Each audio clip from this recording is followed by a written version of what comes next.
கிறிஸ்தவ செய்திகள். நண்பர்களே, இந்த சகோதரரை பாருங்கள். அவர் ஒரு இந்து பின்னணியில் இருந்தாலும் அவர் இயேசுவை பற்றி சொல்லும்போது, இயேசு ஆண்டவர் எனக்காக உயிரையே கொடுத்தவர் என்று சாட்சி பகர்கிறார். ஏன் இந்த நம்பிக்கை?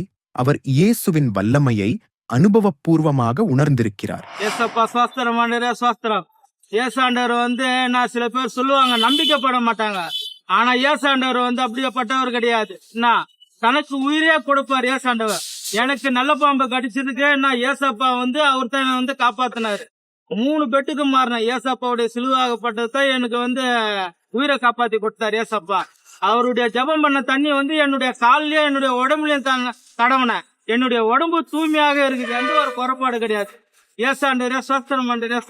அவர் என்ன சொல்கிறார்? எனக்கு நல்ல பாம்பு கடித்தும் எந்த வைத்தியமும் என்னை காப்பாற்றவில்லை. இயேசு ஒருவரே என்னை காப்பாற்றியவர் என்று சொல்கிறார். உயிர்ப்பித்த ஏசப்பாவின் வல்லமை சிலுவை வழியாக என் உயிரை காப்பாற்றியது என்கிறார். மரணத்தின் நிழலில் இருந்து ஒரு மனிதனை மீட்கும் வல்லமை இயேசுவுக்கு மட்டுமே உண்டு.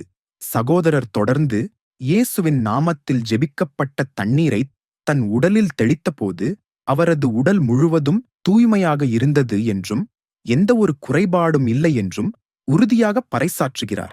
எனக்கு நல்ல பாம்பு கடிச்சதுக்கு நான் ஏசப்பா அவர் தான் காப்பாத்தினாரு. 3 பெட்டுக்கு மாறின ஏசப்பாவுடைய சிலுவாகப்பட்டது தான் எனக்கு உயிரை காப்பாத்தி கொடுத்தாரு ஏசப்பா. அவருடைய ஜபம் பண்ண தண்ணி என்னுடைய காலிலேயே என்னுடைய உடம்புலயும் தடவுன. என்னுடைய உடம்பு தூய்மையாக இருக்குது. எந்த ஒரு குறைபாடு கிடையாது. கிறிஸ்து நேற்றும் இன்றும் என்றும் மாறாதவர். இயேசுவின் வல்லமை சகோதரரை மரணத்தில் இருந்து மீட்டது போல உங்களுடைய வியாதி, கஷ்டம் அல்லது சவாலான எந்த ஒரு சூழ்நிலையில் இருந்தும் உங்களை விடுவிக்க வல்லவராக இருக்கிறார். நீங்கள் எந்த நிலையில் இருந்தாலும் எந்தச் சடங்கில் இருந்தாலும் கவலையில்லை. இயேசுவை விசுவாசியுங்கள். அவர் சுகம் அளிப்பவர், இன்றும் கூட அற்புதம் செய்பவர். அவரே நம்மை சுத்திகரிக்கும் கர்த்தர். இயேசு தாமே நம் ஒவ்வொருவரையும் நேசிக்கிறார். ஆமேன். கிறிஸ்தவ செய்திகள் மற்றும் உடனடி தகவல்களை உங்களுக்காக வழங்குகிறது உங்கள் வாசல் டிவி சேனல். இந்த சேனலை சப்ஸ்கிரைப் செய்யுங்கள், பெல் ஐகானை அழுத்துங்கள். வாசல் டிவியோடு இணைந்திருங்கள்.